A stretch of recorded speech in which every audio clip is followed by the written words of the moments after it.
この動画ではブラウザというソフトについて説明します。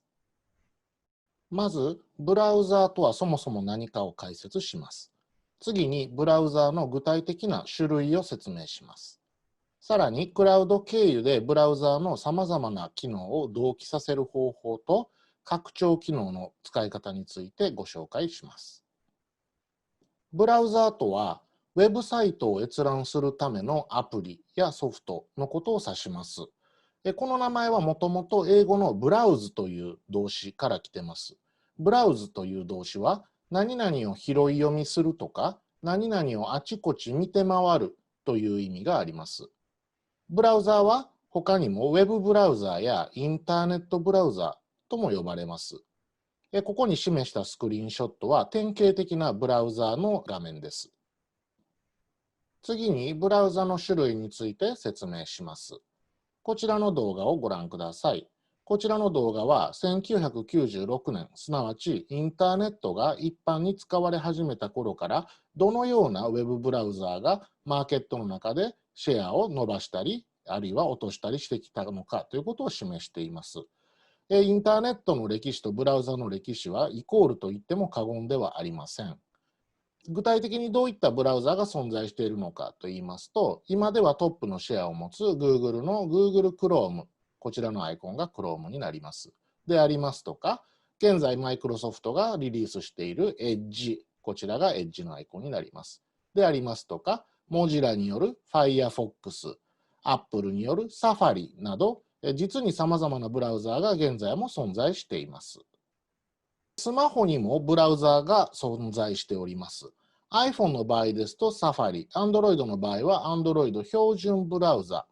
というものが最初から入っております。他にも Chrome や Edge や Firefox といったパソコンでリリースされているブラウザは同じくスマホでもリリースされています。こちらは iPhone の Safari の例です。スマホのブラウザは画面が小さいですので、ウェブサイトもコンピュータで見たときよりも少し小さい表示になります。次に、クラウド経由でブラウザーのさまざまなデータを同期する方法をご説明します。アカウントに対応したブラウザーにログインすることで、そのアカウントに紐づくさまざまなデータを同期することができます。例えば、今開いているタブの情報や、これまでにどんなページを見たかという閲覧履歴、お気に入り、ブックマークとも呼ばれます。これまでにフィールドに入力したテキストの内容、そしてこの後ご説明する拡張機能などを同期することができます。例えば、Chrome の場合ですと Google アカウントと紐づいていますし、Safari の場合ですと Apple ID と紐づいて、こうした情報をクラウド経由で同期することが可能です。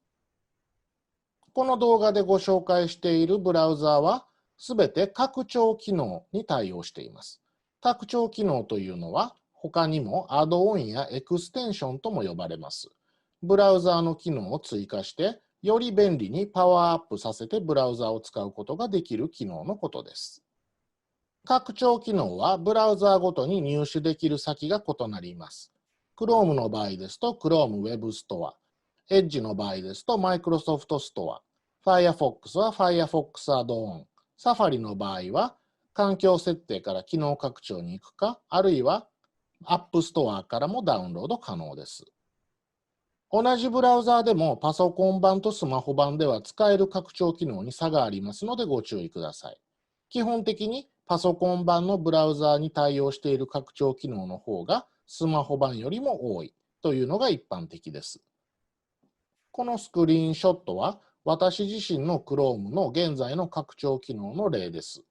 このようにブラウザーに私の Google アカウントでログインしているということが確認できます。